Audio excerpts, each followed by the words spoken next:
দুর্গাপূজা শুরু হয়েছে এবং দুর্গাপূজা যে আনুষ্ঠানিকতা সেটা হিন্দু ধর্মের ভাই বোনরা তারা পালন করছেন। মুসলমান হিসেবে আমাদের এক্ষেত্রে ভূমিকা কেমন হওয়া উচিত?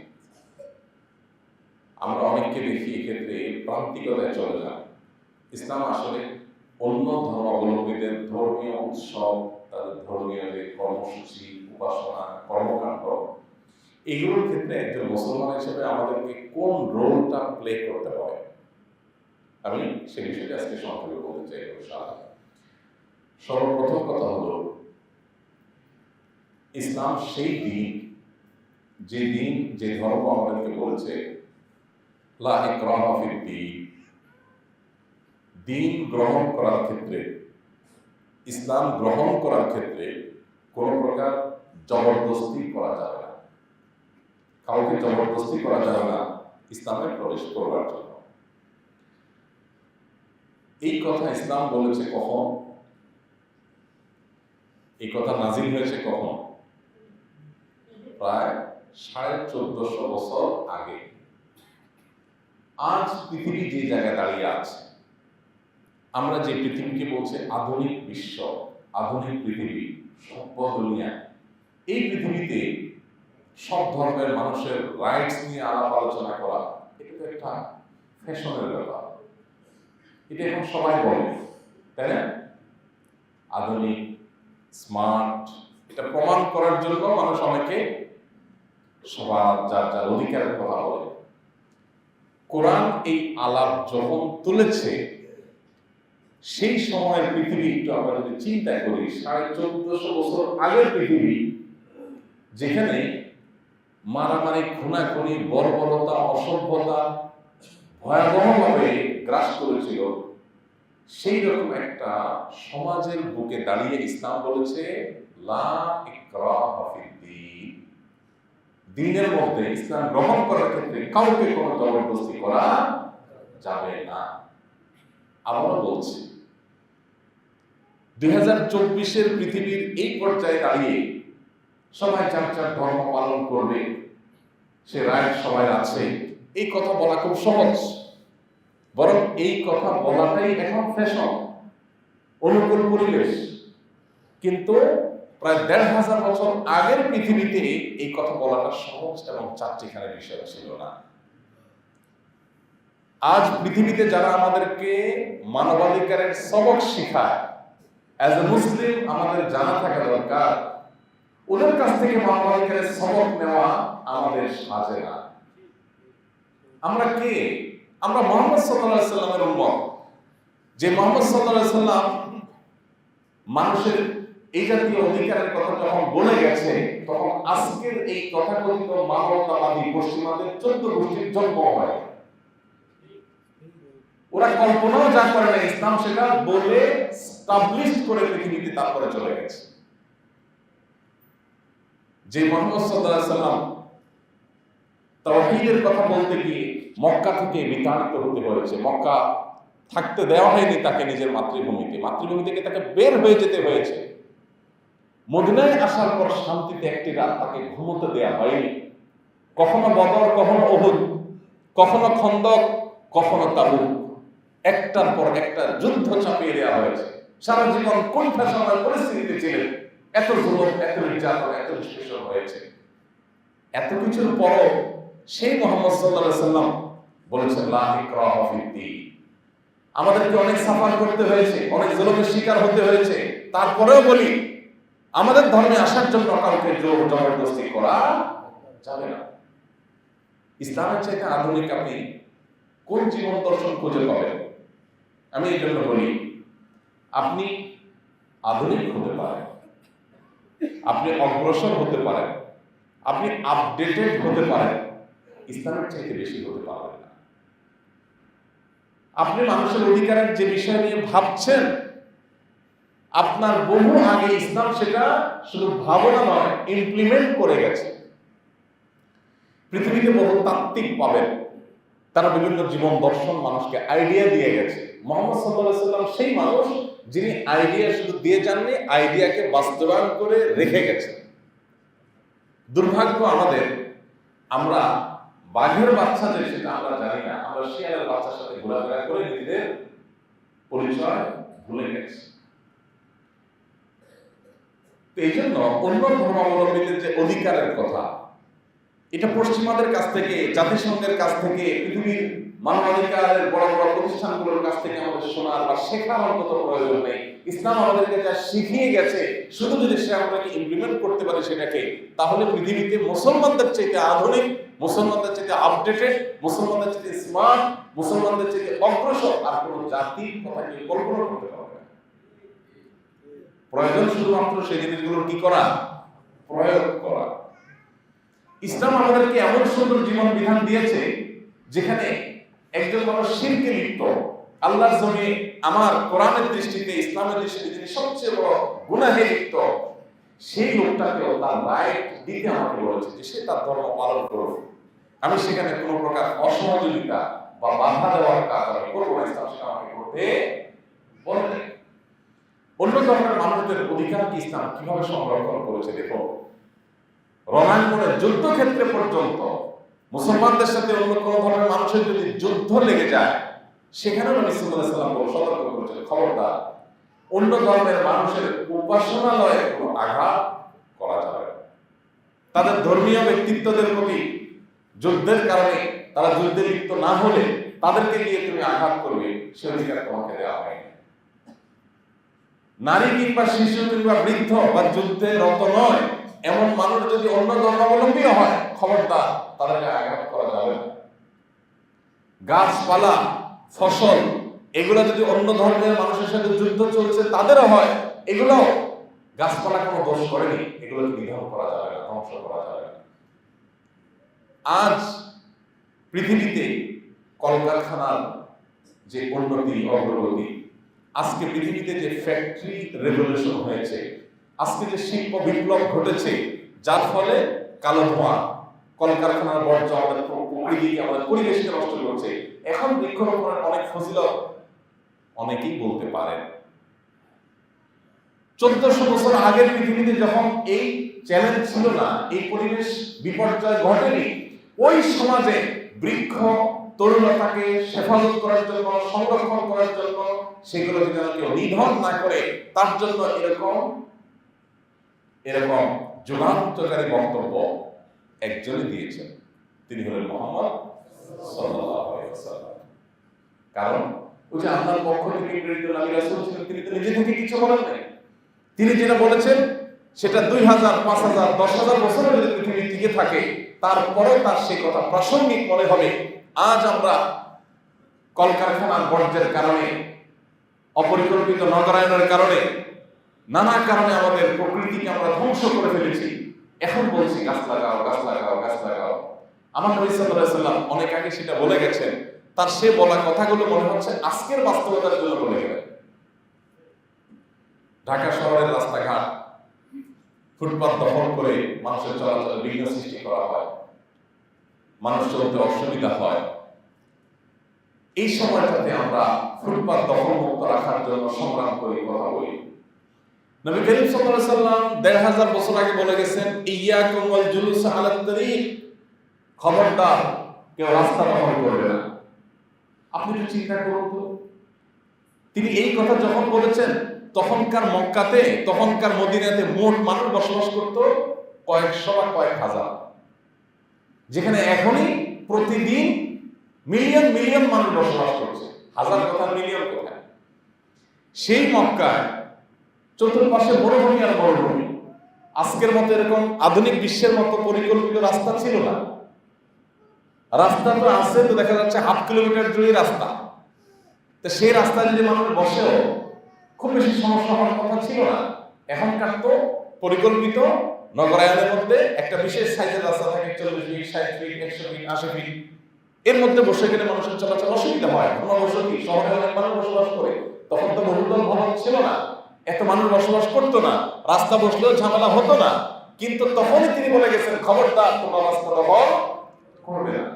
আপনি চিন্তা করুন, আজকে রাস্তা দখলের যে মহোৎসব চলছে, এই জটিল পরিস্থিতিতে আমাদের নবী করিম সাল্লাল্লাহু আলাইহি ওয়াসাল্লাম সেই হাদিসটাকে যদি আপনি এখানে কপি পেস্ট করেন, আপনার কাছে মনে হবে আজকে ঢাকা শহরে ফুটপাত দখলমুক্ত করবার জন্য যারা নবী সাল্লাল্লাহু আলাইহি ওয়াসাল্লাম কথা বলেছে।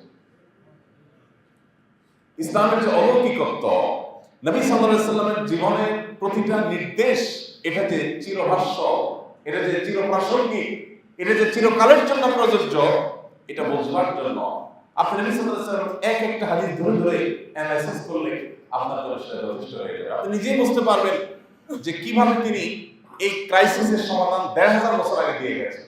এই যে কদিন আগে করোনা হইল, দেখেন করোনার সময় আমরা যেন এক শহর থেকে অন্য শহরে না যাই, আরো নানাবিধ স্বাস্থ্যবিধি মেনে চলি, এটার জন্য গোটা পৃথিবীর স্বাস্থ্য বিজ্ঞানীরা আমাদেরকে সতর্ক করা শুরু করলেন।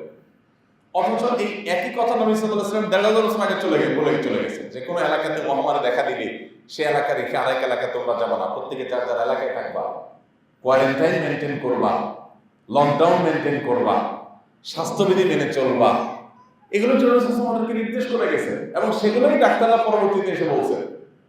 তিনি যখন বলেছেন তখন কোভিড-19 ছিল না, তখন এই ক্রাইসিস ছিল না, কিন্তু আজকের বাস্তবতা মিলাই দেখে হাদিসটা একেবারে মনে হচ্ছে আজকের জন্য উনি বলে গেছেন।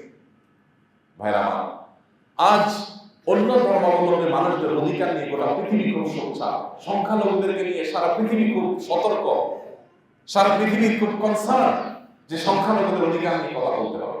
আমার নবী সাল্লাল্লাহু আলাইহি ওয়াসাল্লাম সংখ্যালঘুদের অধিকার এটা নিয়ে শুধু কথা বলেন নাই, বাস্তবায়ন করে রেখে গেছেন পৃথিবী। দেখুন, পৃথিবীর অন্যতম বড়, সভ্য পৃথিবীর অন্যতম নেতা আমেরিকাতে এখনো পর্যন্ত কৃষ্ণাঙ্গ এবং শ্বেতাঙ্গ দ্বন্দ্ব হয়, মারামারি হয় এবং রেসিজম এখনো পর্যন্ত আছে। বেশি দিন আগের কথা না যে একজন কৃষ্ণাঙ্গকে একজন পুলিশ পায়ের নিচে চাপা দিয়ে মেরে ফেলেছে এবং প্রায় সময় সেখানে খুনাখুনির ঘটনা, আপনার গণহারের প্রাশ্রয়ের ঘটনা এবং নানাভাবে কোণঠাসা করে রাখা, শুধু কেন কৃষ্ণাঙ্গ সেটাকেও তাদেরকে দেখতে পারে না। এখনো পৃথিবীর অনেক উন্নত দেশ, যে দেশগুলোকে আমরা অনেক সভ্য দেশ মনে করি, এখনো পর্যন্ত সেখানে আমাদের কালারকে তারা সহ্য করে না, কারণ তারা জানে আমাদের কালার তাদের মতো সাদা না, তারা আপন করতে পারে না, কালার দিয়ে মানুষকে ডিভাইড করে। কিন্তু আপনি এই দুনিয়াতে আজকের পৃথিবীতে যখন খুব বেশি লম্বা কথা শুনতে পান, অনেক বড় বড় কথা শুনতে পান যে সংখ্যালঘুদের অধিকার আদায় করতে হবে, তাদের ব্যাপারে কথা বলতে হবে, এটা ফ্যাশনে করে দিচ্ছে। আজকাল স্কুল কলেজে পড়ান যারা শিক্ষিত মানুষ দেখবেন, হ্যাঁ নারীর অধিকার, শ্রমিকের অধিকার, এগুলো বলার আমি খারাপ বলছি না, আমি বলছি যে এগুলোর ব্যাপারে সোচ্চার হওয়াটা এখন একটা সহজ ব্যাপার, কারণ এটা গোটা পৃথিবী চাচ্ছে। আর আমার নবী করিম সাল্লাল্লাহু আলাইহি ওয়াসাল্লাম ইসলাম এইটা অনেক আগে প্রয়োগ করে রেখে গেছে। যখন এদের এই আদর্শের যারা ধ্বজাধারী বা আদর্শের যারা প্রবর্তক বা প্রবক্তা তাদের কারোর জন্ম হয়নি, তখন পৃথিবীতে এটা তিনি বাস্তবায়ন করে গেছেন। কোন পৃথিবীতে? যে পৃথিবীতে এগুলো বাস্তবায়ন করার অনুকূল পরিবেশ ছিল না। আপনি দেখুন, তিনি সেই সময় বেলালে হাবশী রাদিয়াল্লাহু আনহু, যিনি বাহির থেকে আসছেন, আরবের মানুষ না, আরেক দেশের মানুষকে এক দেশের মানুষ সহ্য করে না, ভিন দেশি হিসেবে একটা দূর ভাব করে, এক তো বাহির থেকে আসছে, আবার তার গায়ের রংটা ছিল কালো, আরবরা সাধারণত তারা এটাকে সহ্য করার কথা না। এরপর তার ভাষা এদের চাইতে ডিফারেন্ট কিছু। সালমান ফার্সি রাদিয়াল্লাহু আসছেন, তার ভাষাই হলো ফার্সি ভাষা, আরবি ভাষাই তার না, আরেক দেশি মানুষ। নবী করিম সাল্লাল্লাহু আলাইহি ওয়াসাল্লাম এই মানুষগুলোকে এমন ভাবে পুনর্বাসন করেছেন, প্রতিষ্ঠিত করেছেন মদিনাতে, যে নবী সাল্লাল্লাহু আলাইহি ওয়াসাল্লামের অ্যাসিস্ট্যান্ট, তার সহকারী মুয়াজ্জিনের পদ তাকে দিয়ে দিয়েছে। মক্কায় সবার উপরে মাথা তুলে যিনি আযান দিয়ে মুয়াজ্জিনের গৌরব অর্জন করেছেন। আজকালকার আমাদের সমাজে মুয়াজ্জিনের যে অবস্থা, এটা না, সেই সময়ের মুয়াজ্জিন, নবী সাল্লাল্লাহু আলাইহি ওয়াসাল্লামের সময়ের মুয়াজ্জিন মানে হলো রাসূল আকরাম সাল্লাল্লাহু আলাইহি ওয়াসাল্লাম পরেই মসজিদের মধ্যে যার পথ, কারণ সেখানে তো সানি ইমামের কোনো পথ ছিল না, মুয়াজ্জিনের পথ ছিল শুধু। এইরকম একটা বাস্তবতা আমাদের আছে, এরকম একটা ইতিহাস আমাদের আছে, প্রয়োজন শুধুমাত্র সেগুলো ইমপ্লিমেন্ট করা। আমাদের নবী সাল্লাল্লাহু আলাইহি ওয়াসাল্লাম এই করেছে, সে করেছে, এগুলো বলে শুধু তৃপ্তি ঢেকুর তুললে হবে না, আজ সেগুলো আমাদেরকে বাস্তবায়ন করতে হবে। কিন্তু আমার এই কথা বলার উদ্দেশ্য হলো যে অন্য ধর্মাবলম্বীদের অধিকার নিয়ে আজ সোচ্চার হওয়ার জন্য আপনার ইসলামই যথেষ্ট। আপনার ইসলামই আপনাকে উৎসাহিত করে যে আপনি তাদের প্রতি কোনো প্রকার অবিচার, অন্যায় আচরণ করবেন না। এই জন্য অন্য ধর্মাবলম্বীদের যে ধর্মীয় কার্যক্রম আছে সেগুলো তাদেরকে আপনি করতে দিবেন। কেউ যদি সেখানে গায়ের জোর খাটিয়ে বন্ধ করতে যায়, থামাতে চায়, আপনি তাকে বরং থামিয়ে দিবেন। ইসলাম তোমাকে অধিকার দেয়নি, তুমি ইসলামের সৌন্দর্য তার সামনে তুলে ধরো, তাকে শিরক থেকে ফিরে আসার আহ্বান জানাও, তাওহীদের দাওয়াত দাও, কিন্তু তুমি তার কার্যক্রমে বাধা প্রদান করতে পারো না। সে রাইট তোমাকে ইসলাম দেয় নাই। তোমার ভাই মানুষ হিসেবে সে তোমার ভাই, তিনি শিরকে আছেন, ভুলে আছেন, তুমি তাকে বুঝাও, পারলে দাওয়াত দাও, খবরদার তার সেই কাজে তুমি বাধা দিতে পারো না, আঘাত করতে পারো না। আলহামদুলিল্লাহ, আমি সবসময় বলি বাংলাদেশে মুসলমানরা এই জায়গাটাতে পৃথিবীর অন্য অনেক দেশের মানুষের চাইতে এগিয়ে আছে। যে অন্য ধর্মাবলম্বী মানুষদেরকে বাংলাদেশের মানুষেরা কখনো অন্যান্য অনেক দেশের মতো আক্রমণ করার নজির খুব একটা নেই। যেসব বিচ্ছিন্ন ঘটনা ঘটে এগুলো সবগুলো রাজনৈতিক, এগুলো রাজনৈতিক সুবিধা হাসিলের জন্য করে। সেটা আমাদের হিন্দু ভাইদের, খ্রিস্টান ভাইদের, বৌদ্ধ ভাইদেরকে বুঝতে হবে যে তাদেরকে গুটি বানিয়ে সুবিধা হাসিলের জন্য একটা অপশক্তি, একটা চক্র সবসময় খেলাগুলো খেলে থাকে। মসজিদ থেকে বের হয়ে মুসলিমরা গিয়ে মন্দিরে হামলা করেছে, এরকম ঘটনা বাংলাদেশে একটাও কেউ দেখাতে পারবে না। পারবে? কোন মসজিদ ইমাম সাহেব উদ্বুদ্ধ করেছেন চলেন মন্দিরে হামলা করি, দেখাতে পারবে কেউ? কেউ দেখাতে পারবে না। এদেশে ওলামা একরাম খুবই দায়িত্বশীল, যার কারণে আলহামদুলিল্লাহ সাধারণ মানুষ ধর্মীয় আবেগ থাকা সত্ত্বেও তারা সে আবেগকে কোরআন ও হাদিসের আলোকে নিয়ন্ত্রণ করে। এটা আমাদেরকে ধরে রাখতে হবে ইনশাআল্লাহ। সেই সাথে প্রাসঙ্গিক একটা কথা না বললেই নয়, সেটা হলো এখানে কিছু মানুষ আছে যে অন্য ধর্মের মানুষের ধর্মীয় অধিকার দেওয়া এই জায়গাটা থেকে আরো এক কাঠি এগিয়ে তারা অন্য ধর্মের মানুষের ধর্মীয় অনুষ্ঠানে মাখামাখি শুরু করে দেয়। এবং একটি স্লোগান, একটি ভুল স্লোগান আমাদের দেশে দীর্ঘদিন থেকে বাস্তবায়ন করার চেষ্টা করা হয়েছে, সেটা হলো ধর্ম যার যার, উৎসব সবার। এটা যদি হয় তাহলে কোরবানির সময় আমরা বলি যে ধর্ম যার যার, কোরবানির গোশত সবার। কেমন হবে? যে উৎসবটা ধর্মীয় ওখান থেকে ধর্মকে আলাদা করে উৎসবকে আলাদা করবেন এর কোনো সুযোগ আছে? নাই। তো এই জন্য এটা একটা সস্তা স্লোগান, শুনতে অনেক ভালো শোনা যায় কিন্তু অন্তঃসারশূন্য স্লোগান। ধর্ম যার যার, উৎসব তার তার। বাকিরা সেখানে কোনো প্রকার ঝামেলা সৃষ্টি করবে না, স্বাধীনতা দিয়ে রাখবে। অতএব ধর্মীয় স্বাধীনতা দেওয়া অন্যদের, এটা আমাদের যেমন ইসলামের নির্দেশ, সেই সাথে উদারতার নামে আমার ধর্মীয় বিশ্বাসের ক্ষেত্রে উদাসীনতা, এটাও কোনো অবস্থাতে করা যাবে না। এরপরে সতর্ক থাকার নির্দেশ আমাদেরকে দিয়েছে। এই জন্য ভাই অনেকে আছেন প্রোয়েক্টিভ হয়ে তাদের সাথে মিশতে যান। আমরা বিশেষ করে অনেক এলাকাতে দেখি যে বিভিন্ন পূজা উপলক্ষে মুসলমান ব্যবসায়ীরা বড় বড় তোরণ নির্মাণ করেন এবং সেখানে হিন্দু ধর্মাবলম্বীদের প্রতি শুভেচ্ছা জ্ঞাপন করেন। তাদের ধর্মীয় উৎসব উপলক্ষে আপনি তাদের দেওয়ার কোনো খাবার হালাল বলে সেটা খেতে পারেন। আপনি তাদের সাথে সাধারণ সৌজন্যতা যেগুলো সেগুলো অবশ্যই বজায় রাখতে পারেন। সামাজিক যে সৌন্দর্য সেটা বজায় রাখার জন্য আপনি তার সাথে হাসি মুখে থাকা, উপহার উপঢৌকন আদান প্রদান করা, তার বাসায় যাওয়া, তাকে আপনার বাসায় আনা, তার অধীনে কাজ করা, তাকে আপনার অধীনে নিয়োগ দেওয়া, এগুলো পুরোটা ইসলাম নিষেধ করে না। আল্লাহ তাআলা বলেছেন লা ইয়ানহাকুমুল্লাহু আনিল লাযীনা লাম ইউকাতিলুকুম ফিদ-দীন ওয়া লাম ইখরিজুকুম মিন দিয়ারিকুম আন তাবাররুহুম ওয়া তুহসিনু ইলাইহিম ইন্নাল্লাহা ইউহিব্বুল মুহসিনিন। যে সমস্ত অন্য ধর্মের মানুষরা তোমাদেরকে ধর্মযুদ্ধ চাপিয়ে দেয়নি, তোমাদের দেশ থেকে জোর করে বের করে দেয়নি, অর্থাৎ কোনো অন্যায় করছে না, শান্তিপূর্ণ সহাবস্থান আছে যাদের সাথে, তাদের প্রতি সদাচরণ, ন্যায়নিষ্ঠ আচরণ করতে আল্লাহ তোমাদের নিষেধ করেন না, বরং ন্যায়নিষ্ঠ আচরণকারীকে আল্লাহ পছন্দ করেন। তাহলে কি বোঝা গেল যে যারা আমাদের সাথে শান্তিপূর্ণ সহাবস্থান করছেন, আমাদের হিন্দু ভাই বোনেরা, খ্রিস্টান, বৌদ্ধ, তারা সবাই মিলে আমরা বাংলাদেশ। আমার বিশ্বাসের জায়গাটা ভেরি ক্লিয়ার থাকতে হবে, এখানে কোনো ধোঁয়াশা থাকলে চলবে না। আল্লাহ তাআলার কাছে ইন্নাদ দীন ইনদাল্লাহিল ইসলাম, আল্লাহর কাছে একমাত্র মনোনীত দিন হবে ইসলাম। অতএব ইসলাম ছাড়া অমাইয়াত্তা লিগাল ইসলামের দিন ফালাইয়াকবারা মিনহু, ইসলাম ছাড়া অন্য কোনো দিন আল্লাহর কাছে নিয়ে গেলে কবুল করা হবে না। আমি জানি যে শিরক আল্লাহর কাছে সবচেয়ে বড় অপরাধ, কিন্তু যেহেতু তিনি তার ধর্মীয় দৃষ্টিকোণ থেকে করছেন, সো তার জিনিসটা তিনি করবেন। এটার জন্য আব্দুল্লাহ জাহির রহমতুল্লাহ এর চমৎকার উদাহরণ আছে। স্যার বলেছেন এই ধর্মীয় যে পারস্পরিক ধর্মীয় যে স্বাধীনতার ব্যাপারটা, এটা অনেকটা আমাদের দেশে গণতান্ত্রিক সমাজে যে রাজনৈতিক দলগুলো আছে সেগুলোর মতো। প্রত্যেকটা রাজনৈতিক দলের নিজস্ব আইডিওলজি আছে। এই আইডিওলজির ভিত্তিতে তারা তাদের কার্যক্রম পরিচালনা করে। একটা দলের সাথে আরেকটা দলের আইডিওলজিক্যাল আদর্শিক অনেক পার্থক্য থাকে, কিন্তু প্রত্যেকে যার যার স্বাধীনতা বিশ্বাস করে। ঠিক আছে, তুমি তোমারটা প্রচার করো, আমি আমারটা প্রচার করি, কিন্তু আমি বিশ্বাস করি তুমি রাইট না, তুমি রং, এটা আমি বিশ্বাস করি। যারা বিএনপির রাজনীতি করে তারা কি আওয়ামী লীগের রাজনীতিকে সঠিক মনে করে? যারা আওয়ামী লীগের রাজনীতি করে তারা কি বিএনপির রাজনীতিকে সঠিক মনে করে? না, অবশ্যই আমি মনে করি তুমি ভুল। কিন্তু গণতান্ত্রিক সমাজ হওয়ার কারণে তোমারটা তুমি করো, আমারটা আমি করো, আমি তোমাকে বাধা সৃষ্টি করতে যাবো না, তুমি আমার বাধা সৃষ্টি করবে না, এতটুকু।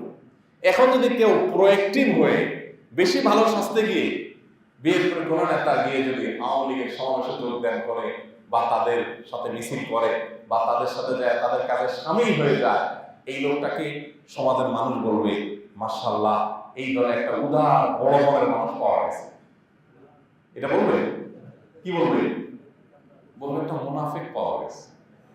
কি পাওয়া গেছে? আচ্ছা, একটা মুনাফিক পাওয়া গেছে। বেটা বলে বিএনপি করে, সেদিকে তাহলে তো আওয়ামী লীগের মিছিল, সেদিকে ওই নেতাদের সাথে কোনো তরঙ্গম সম্পর্ক, এটা তো মুনাফিক বেঈমান। এটা আমরা খুব ভালো বুঝি। ধর্মের বেলা আসলে আমরা গোলালো হওয়া পছন্দ করি। ধর্মের বেলা আসলে আমি মুসলমান, আমি আবার সেখানে গিয়ে তাদের সাথে একাকার হয়ে গেলে বলি বাহ মাশাআল্লাহ, কত বড় পরিবার মুসলমান। এখানে আর এটা বলেন না যে বেটা মুনাফিক। আদর্শ জিনিসটা ক্লিয়ার থাকতে হবে। ঈমান জিনিসটা ছেলে খেলা নয়। তাওহীদ এবং শিরক দুটো সম্পূর্ণ দুই মেরুর জিনিস। আমি আল্লাহর নির্দেশের কারণে তার লাইফ বিশ্বাস করি, কিন্তু সে সাথে এই বিশ্বাসও আমি করি যে সে সম্পূর্ণ রঙের মধ্যে আছে। আমি তার সাথে যে একাকার হওয়া, একাত্মতা পোষণ করা, তার কাজে তাকে প্রোঅ্যাক্টিভ হয়ে অতিরিক্ত ভালো সাথে সহযোগিতা করতে যাওয়া, এটা হলো আমার আদর্শিক দেউলিয়াপনার প্রমাণ। এটা উদারতা নয়, এটা হলো উদাসীনতা। এটা কি? উদাসীনতা। আল্লাহ তাআলা আমাদেরকে বোঝার তৌফিক দান করুন। তাহলে পার্থক্য করতে হবে। ধর্মীয় স্বাধীনতা এক জিনিস, আর ধর্মীয় মাখামাখি আরেক জিনিস। ইসলাম আমাদেরকে মাখামাখিও করতে বলে নাই, আবার অন্যের ধর্মীয় কাজে বাধা দিতেও বলে নাই। ইসলাম সবসময় মধ্যম পন্থার কথা বলেছে। ওয়াকাযালিকা জাআলনাকুম উম্মাতাও ওয়াসাতা। আল্লাহ বলেছেন ঠিক এভাবে তোমাদেরকে আমি মধ্যম পন্থী উম্মাহ করেছি। কোন সীমালঙ্ঘন, কোন বাড়াবাড়িতে মুসলমানরা থাকবে না, না বাড়াবাড়িতে আছে না ছাড়াছাড়িতে আছে। সবসময় মুসলমানদের যে অবস্থান থাকবে এর চেয়ে যৌক্তিক কোনো অবস্থান হতে পারে। আল্লাহ তাআলা আমাদেরকে বোঝার তৌফিক দান করুন। আমাদের প্রত্যেকটা মানুষের কর্তব্য হবে যে এই যে দুর্গা পূজা চলছে, এ উপলক্ষে কোন প্রকার অশান্তি সৃষ্টি করে কেউ মুসলমানদের উপরে যেন দায় চাপাতে না পারে। এপারে কোনো অশান্তি সৃষ্টি করে ওপারে বিভিন্ন মিডিয়াতে সেটাকে ফলাও করে দেখানো হবে, হ্যাঁ এখানে সংখ্যা লঘুরা তারা খুব কষ্টে আছে, বিপদে আছে, এই সুযোগ যেন তারা না পায়। এই জন্য আমাদের সবাইকে সতর্ক থাকতে হবে। আল্লাহ আমাদের সবাইকে সে তৌফিক দান করুন। সেই সাথে আমাদের আদর্শিক জায়গাটা ক্লিয়ার থাকতে হবে যে আমি তাওহীদে বিশ্বাসী, আমি শিরক কখনো করতে পারি না, শিরকে কখনো আমি আপন করতে পারি না, বা শিরকে আমি মাখামাখি করতে পারি না। আপনার একজন হিন্দু শ্রমিক থাকতে পারে, আপনার একজন হিন্দু বন্ধু থাকতে পারে, প্রতিবেশী থাকতে পারে, তার সাথে আরো সদাচরণ বেশি করে করবেন ইসলামের সৌন্দর্য দেখাবার জন্য, তাকে ইসলামের সৌন্দর্য প্রদর্শন করবার জন্য, ইসলামকে আহ্বান করবার জন্য। আর সেটার জন্য না করলেও মানুষ হিসেবে তার একটা মর্যাদা পাওয়ার অধিকার আছে, সেটা আপনি তাকে দিবেন। নবী করিম সাল্লাল্লাহু আলাইহি ওয়াসাল্লামের সামনে দিয়ে ইহুদির লাশ নিয়ে যাওয়া হচ্ছিল, তিনি যখন সম্মান প্রদর্শন করলেন, বলা হলো হে আল্লাহর রাসূল, তুই ইহুদির লাশ। তখন তিনি বললেন আলাইসা নাফসা, লাশটা ইহুদির হতে পারে, সে কি মানুষ না? মানুষ হিসেবে যে মর্যাদা তার পাওয়ার কথা সেটা আমি তাকে দিচ্ছি। এখন এই মর্যাদা দিতে গিয়ে অনেকে বেশি মাখামাখি করে দেয় এবং তাদের পুজোতে সামিল হয়ে যান। অনেক হিন্দু ভাই বোনরা সোশ্যাল মিডিয়াতে লেখালেখি করে যে মুসলমান আমাদের পূজায় কেন আসে, তারা অস্বস্তি বোধ করে অনেক। তো তারা অস্বস্তি বোধ করুক আর ওয়েলকাম করুক, যাই করুক না কেন, নবী করিম সাল্লাল্লাহু আলাইহি ওয়াসাল্লাম হাদিস রয়েছে, আবুল মাসউদ রাদিয়াল্লাহু বর্ণিত হাদিস রয়েছে, মান কাসসারা সাওয়াতা কওমিন ফাহুয়া মিনহুম, যে ব্যক্তি কোন সম্প্রদায়ের অন্য কোন ধর্মের মানুষের মধ্যে গিয়ে তাদের কোন উপাসনা, তাদের কোন কিছুতে গিয়ে তাদের দল ভারী করে, একজন গেল মানে একটা লোক বাড়লো, যদি কোথাও গিয়ে সে তাদের দল ভারী করে সে তাদের অন্তর্ভুক্ত হবে। বিষয়টা সিরিয়াস। আমি আপনার সাথে আমার আদর্শিক দ্বন্দ্ব আছে, মানুষ হিসাবে আপনার সাথে আমার সুসম্পর্ক থাকে এক জিনিস, কিন্তু যে বিষয় নিয়ে দ্বন্দ্ব সে বিষয়ে আমি আপনার সাথে একাকার হতে পারি না। একজন বিএনপি নেতার সাথে একজন আওয়ামী লীগ নেতা ব্যক্তিগত লেভেলে সম্পর্ক থাকতে পারে, এটা কেউ খারাপভাবে দেখে না, কিন্তু যে রাজনৈতিক দ্বন্দ্ব নিজেদের মধ্যে আছে সেই রাজনৈতিক দ্বন্দ্বের ইস্যুতে আপনি তার রাজনৈতিক কর্মসূচিতে গিয়ে হাজির হয়েছে, এটা অবশ্যই আপনার আদর্শিক দেউলিয়া পড়ার প্রমাণ, এটা কখনো উদারতা না। অতএব ধর্মের নামে, ধর্মীয় উদারতার নামে এক ধরনের আপনার প্রহসন দীর্ঘদিন থেকে চলছে। এই জায়গাটাতে আমাদেরকে ব্যালেন্স করতে হবে, যৌক্তিক অবস্থান গ্রহণ করতে হবে। আমরা প্রত্যেকের ধর্মীয় স্বাধীনতা বিশ্বাস করব, কোন প্রকার বাধাদান যেন কেউ করতে না পারে, তারা তাদের কার্যক্রম পরিচালনা করবে। মানুষ হিসাবে, প্রতিবেশী হিসাবে তাদের সাথে সদাচরণ করা, সামাজিক যত সৌজন্যতা বোধ আছে তার সবগুলো আমরা মেনটেন করে চলবো, কিন্তু কোন অবস্থাতে তার আদর্শের জায়গাটাতে আমি কখনো, আমার আদর্শের জায়গাটাতে তার সাথে আমি কখনো কম্প্রোমাইজ করতে চাবো না। অনেকে মনে করেন যে এটা বোধহয় বাড়াবাড়ি, না, এটা বাড়াবাড়ি না, এটাই হলো বাস্তবতা। আপনি মুখে বিশ্বাস করেন ইন্না শিরকা লাযুলমুন আযীম, শিরক আল্লাহর কাছে সবচেয়ে বড় অপরাধ। আবার আপনি শিরকের সাথে একাকার হচ্ছেন, একজন শিরকে লিপ্ত হচ্ছে, বলছেন যে শুভ ইচ্ছা প্রকাশ করতেছি, অর্থাৎ আপনি শিরক করতেছেন, এটা ভালো করে করেন, এটা হতে পারে না। এই জায়গাটাতে আমাদের ক্লিয়ার রাখতে হবে। আল্লাহ আমাদেরকে বোঝার তৌফিক দান করুন। জাযাকুমুল্লাহ খাইর ওয়া আখিরু দাওয়ানা আলহামদুলিল্লাহি রাব্বিল আলামিন। আস-সুন্নাহ ফাউন্ডেশন, উম্মার স্বার্থে সুন্নাহর সাথে।